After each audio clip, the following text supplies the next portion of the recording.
পানীয় জলের কুয়াতে বদ উদ্দেশ্য চরিতার্থ করতে নাশকতায় মিশ্রিত সামগ্রী ফেলাকে কেন্দ্র করে দুমদুমার কাণ্ড পানিসাগর নগর পঞ্চায়েতের 12 নং ওয়ার্ড এলাকায়। ঘটনার বিবরণে জানা যায় যে ওই এলাকার অবস্থিত একটি সরকারি পাকা রিং কুয়ো থেকে বিগত প্রায় 10-15 বছর যাবৎ পানীয় জল পান করে আসছে স্থানীয় এলাকার প্রায় 15-20টি পরিবারের প্রায় 60 থেকে 70 জন লোকজন। এমতাবস্থায় বিগত 2-3 দিন ধরে পানীয় জলে ব্যতিক্রমী গন্ধ সহ তৈলাক্ত জলকে ঘিরে গোটা এলাকা জুড়ে ব্যাপক চাঞ্চল্য বিরাজ করছে।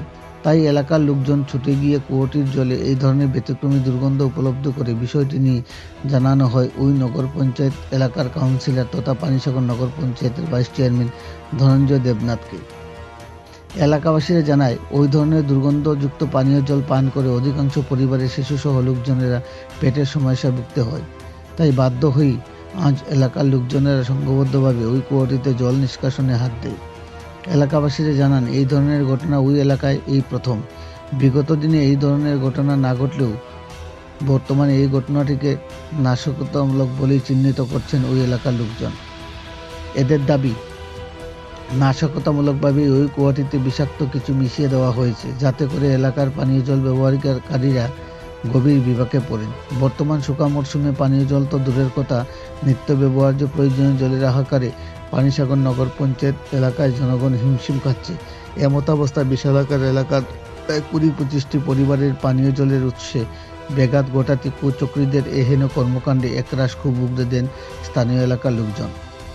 বিষয়টি নিয়ে পানিসাগর নগর পঞ্চায়েত দপ্তরকে জানানো হলেও পানিসাগর নগর পঞ্চায়েত দপ্তর কর্তৃক কোনো ধরনের ব্যবস্থা গ্রহণ করেনি বলে জানা যায় ওই এলাকার লোকজন। অচিরেই ওই এলাকার লোকজন পানীয় জল ব্যবহারে পানিসাগর নগর পঞ্চায়েতের শরণাপন্ন হয়ে বিষয়টি সুষ্ঠু সমাধানের বিষয়ে আর্জি জানিয়েছেন। পানিসাগর প্রতিনিধি রিপোর্ট, শ্যামলী ত্রিপুরা।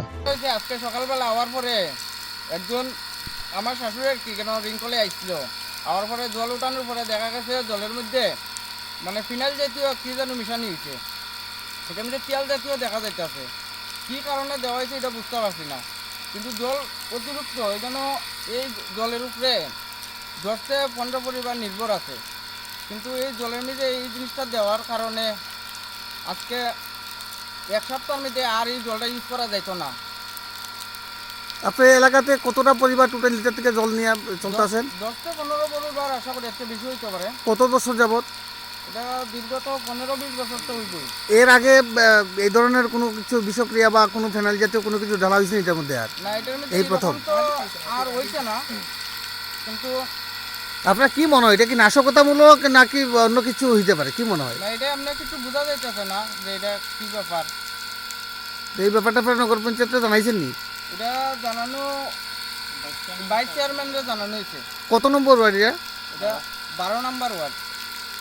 এখন আপনার এই যে আজকে জল করে এখন পানীয় জল আপনারা কই থেকে পাইবেন? বিকল্প কি ব্যবস্থা আছে? বিকল্প তো কোনো রাস্তা নাই, আমরা তো এটার উপরে নির্ভর আছিলাম। এখন তো বোঝা যাচ্ছে ওখানে কি করা যায়, কিন্তু আমরা সবাই এটার উপরে নির্ভর। এখন এটা পরিষ্কার করা হইতেছে, দেখা যাক মানে কতখানি মানে খাওয়ার উপযোগী হয়। এই ধরনের ঘটনা কি আজকে আপনারা দেখতে পাইছেন নাকি এর আগেও বুঝছেন? না, এর আগে তো আর বোঝা গেছে না, আজকে বেশিরভাগই বোঝা গেছে। অন্য সময় তো অল্প স্বল্প হইলে বুঝতে পারছি না আমরা। এখন আপনারা কি করতেছেন? এটা জলটা ফালাই আবার পুনরায় এটা করবেন নাকি? পুনরায় আবার মানে এটা যাতে খাওয়ার উপযোগী হয় এই ব্যবস্থা করা হইতেছে আর কি। কিন্তু জল বেশি হওয়ার কারণে কষ্ট। এই ধরনের নাশকতা কাজ করতে পারে এমন কোনো আইডেন্টিফাই আপনারা আসেনি বা সন্দেহ আসেনি কারোর? না, এরকম কোনো তো সন্দেহ নাই, যেহেতু আমরা দেখছি না কারে কইব।